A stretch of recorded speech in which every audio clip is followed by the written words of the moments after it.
Good morning students. इस video के अंतर्गत हम लोग अनुमति सूचक वाक्य परमिशन इंडिकेटिंग सेंटेंसेस के विषय में जानकारी प्राप्त करेंगे। यानी ऐसे वाक्य जिनसे परमिशन दिया जाता है या परमिशन मांगा जाता है, इजाज़त दी जाती है या इजाज़त ली जाती है, वो परमिशन इंडिकेटिंग सेंटेंसेज होते हैं, वाक्य होते हैं। पहला, क्या मैं बाहर जा सकता हूं? कैन आई गो आउट या मे आई गो आउट। यहाँ ध्यान देने की बात है कि मॉडर्न इंग्लिश में प्रचलित मे आई गो आउट ही है, कैन का प्रयोग नहीं के बराबर है, लेकिन बोलचाल की भाषा के अंतर्गत कैन का प्रयोग हो रहा है। मतलब मे आई गो आउट परमिशन मांगने के लिए है, क्या मैं बाहर जा सकता हूं, लेकिन कैन को भी आप गलत इसलिए नहीं कहेंगे कि कैन बोलचाल की भाषा में प्रचलित हो चुका है। तो कैन आई गो आउट या मे आई गो आउट। दूसरा तरीका है कुड आई गो आउट या माइट आई गो आउट। यहाँ कुड आई गो आउट का मतलब पास्ट टेंस नहीं है, पोलाइट रिक्वेस्ट है, विनम्र निवेदन पूर्वक अनुमति मांगी जा रही है। माइट आई गो आउट का मतलब भी यही है कि अनुमति मांगा जा रहा है, लेकिन विनम्रता पूर्वक मांगा जा रहा है। यानी ये चार शैलियां हैं इस हिंदी का। क्या मैं बाहर जा सकता हूं, may I go out, can I go out, अथवा कुड आई गो आउट या might I go out. Number 2, क्या मैं अंदर आ सकता हूं या आऊं? मे आई कम इन, मे आई कम इन या कैन आई कम इन। अब आई में सकता हूं, सकती हूं, दोनों हो सकता है। तो मे आई कम इन या कैन आई कम इन। तीसरा, कुड आई कम इन। चौथा, माइट आई कम इन। तो वही चीज है, मे आई कम इन, क्या मैं अंदर आ सकता हूं, ये परमिशन मांगा जा रहा है। कैन आई कम इन, यह भी परमिशन मांगा जा रहा है, लेकिन ये बोलचाल की भाषा तक ही सीमित है, बोलचाल की भाषा में ही प्रचलित है। Can I come in. Could I come in, polite यानी विनम्रता के साथ परमिशन मांगा जा रहा है। माइट आई कम इन भी विनम्रता के लिए ही आता है। तीसरा, क्या मैं रेडियो खोल सकती हूँ या खोलूं? क्या मैं रेडियो खोलूं या क्या मैं रेडियो खोल सकता हूं या सकती हूं? Can I switch on the radio, can I switch on the radio या may I switch on the radio. May I switch on the radio या can I switch on the radio, अथवा could I switch on the radio, might I switch on the radio. चार तरह से हुए, may I switch on the radio, can I switch on the radio, could I switch on the radio, अथवा might I switch on the radio. जिसमें can I switch on the radio बोलचाल की भाषा में प्रचलित है, may I switch on the radio बोलचाल written सब जगह यह प्रचलित है, could I switch on the radio यह विनम्रता पूर्वक अनुमति मांगने के लिए प्रचलित है। Might I switch on the radio यह भी विनम्रता पूर्वक अनुमति मांगने के लिए प्रयोग किया जाता है। और रूल्स नियम क्या है? कैन या मे में से कोई लगाइए, फिर I plus infinitive without to plus other words, यानी कैन पहले लगाया अथवा मे लगाया, फिर सब्जेक्ट आई लिखा, इन्फिनिटिव विदाउट टू लिखा, जैसे स्विच है, कम है, गो है, ये इन्फिनिटिव है, और उसके बाद लेकिन उसके साथ टू नहीं लगेगा, फिर अदर वर्ड्स। दूसरा है कुड या माइट में से कोई एक, plus I plus infinitive without to other words, could या might, I plus infinitive without to plus other words. Note, may के बदले कैन का प्रयोग बोलचाल की भाषा में होता है। करा मे के बदले कैन के द्वारा जो परमिशन मांगने की का प्रचलन है, यह बोलचाल की भाषा में होता है। औपचारिक रूप से फॉर्मल अनुमति मांगने के लिए मे का ही प्रयोग अधिक प्रचलित है। यानी औपचारिक रूप से यानी फॉर्मल रूप से अनुमति मांगने के लिए मे का ही प्रयोग अधिक प्रचलित है। कुड या माइट के प्रयोग से यह बोध होता है कि अनुमति बहुत विनम्रता पूर्वक मांगी गई है। यानी कुड आई कम इन अथवा माइट आई कम इन, इसका से यह बोध होता है कि अनुमति जो मांगी जा रही है वो बहुत विनम्रता पूर्वक मांगी जा रही है।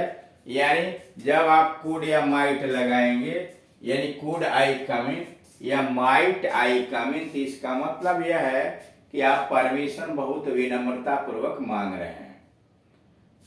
ऐसे अनुमति सूचक वाक्यों का अनुवाद इन विधियों की सहायता से भी होता है। ये ऊपर जो वाक्य आए हैं जिनके द्वारा अनुमति मांगी जा रही है, इनकी का अनुवाद इन विधियों से भी हो सकता है।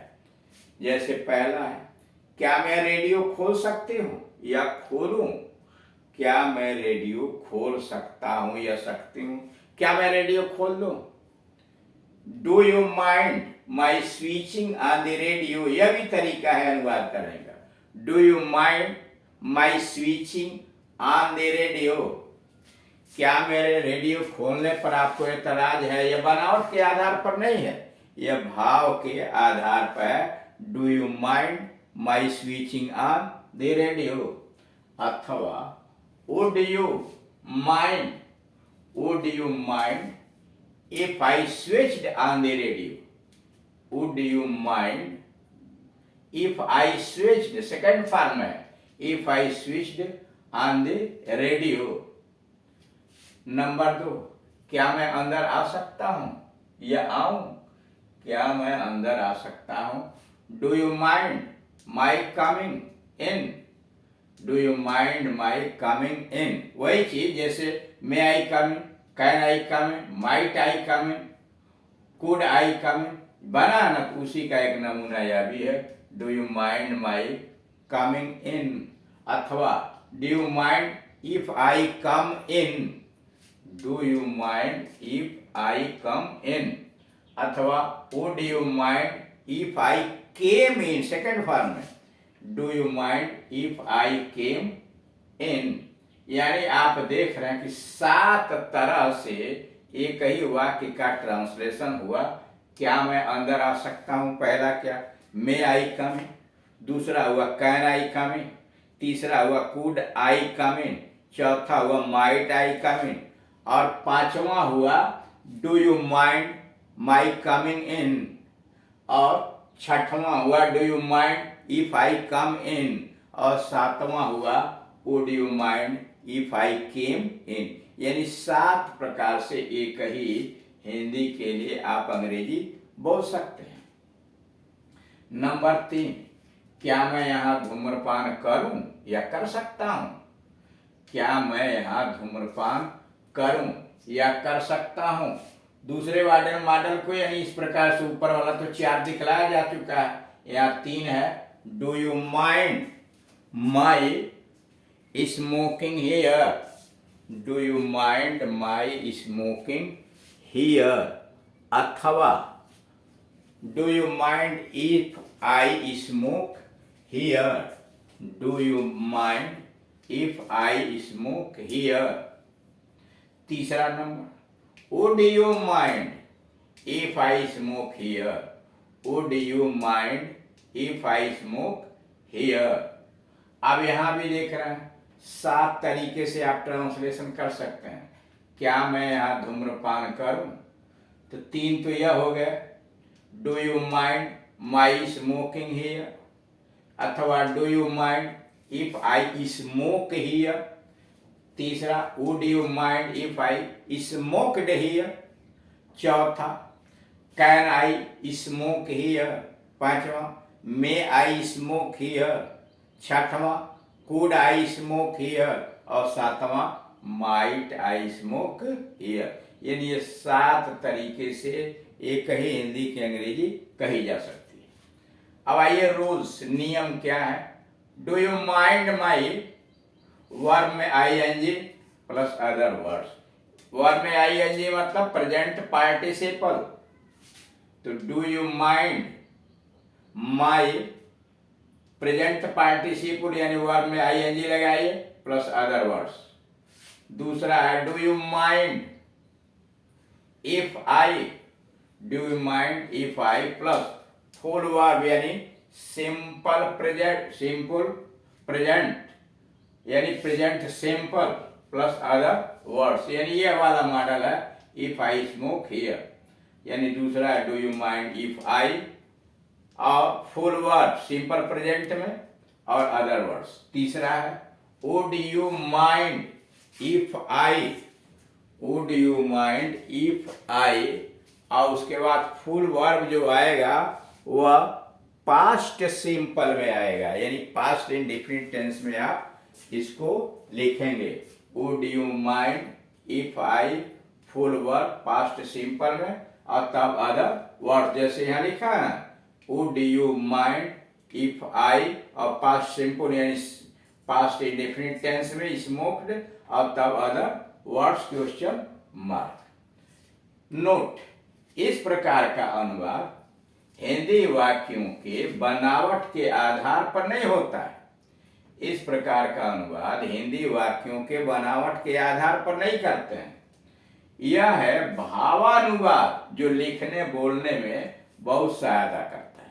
यही वाक्य के बनावट के आधार पर इस तरह का ट्रांसलेशन नहीं किया गया, बल्कि उस वाक्य के भाव का अनुवाद है जो लिखने और बोलने के प्रक्रिया के अंतर्गत बहुत अधिक प्रचलित हो सकता है। यानी यहाँ आप देख रहे हैं अनुमति मांगने के लिए 7 तरीके एक ही हिंदी के हुए। क्या मैं बाहर जा सकता हूं? तो आपने कहा can I go out, may I go out, could I go out, might I go out. और उसके बाद do you mind my going out, do you mind if I go out. इस मॉडल देखना है do you mind if I go out अथवा would you mind if I went out, would you mind if I went out.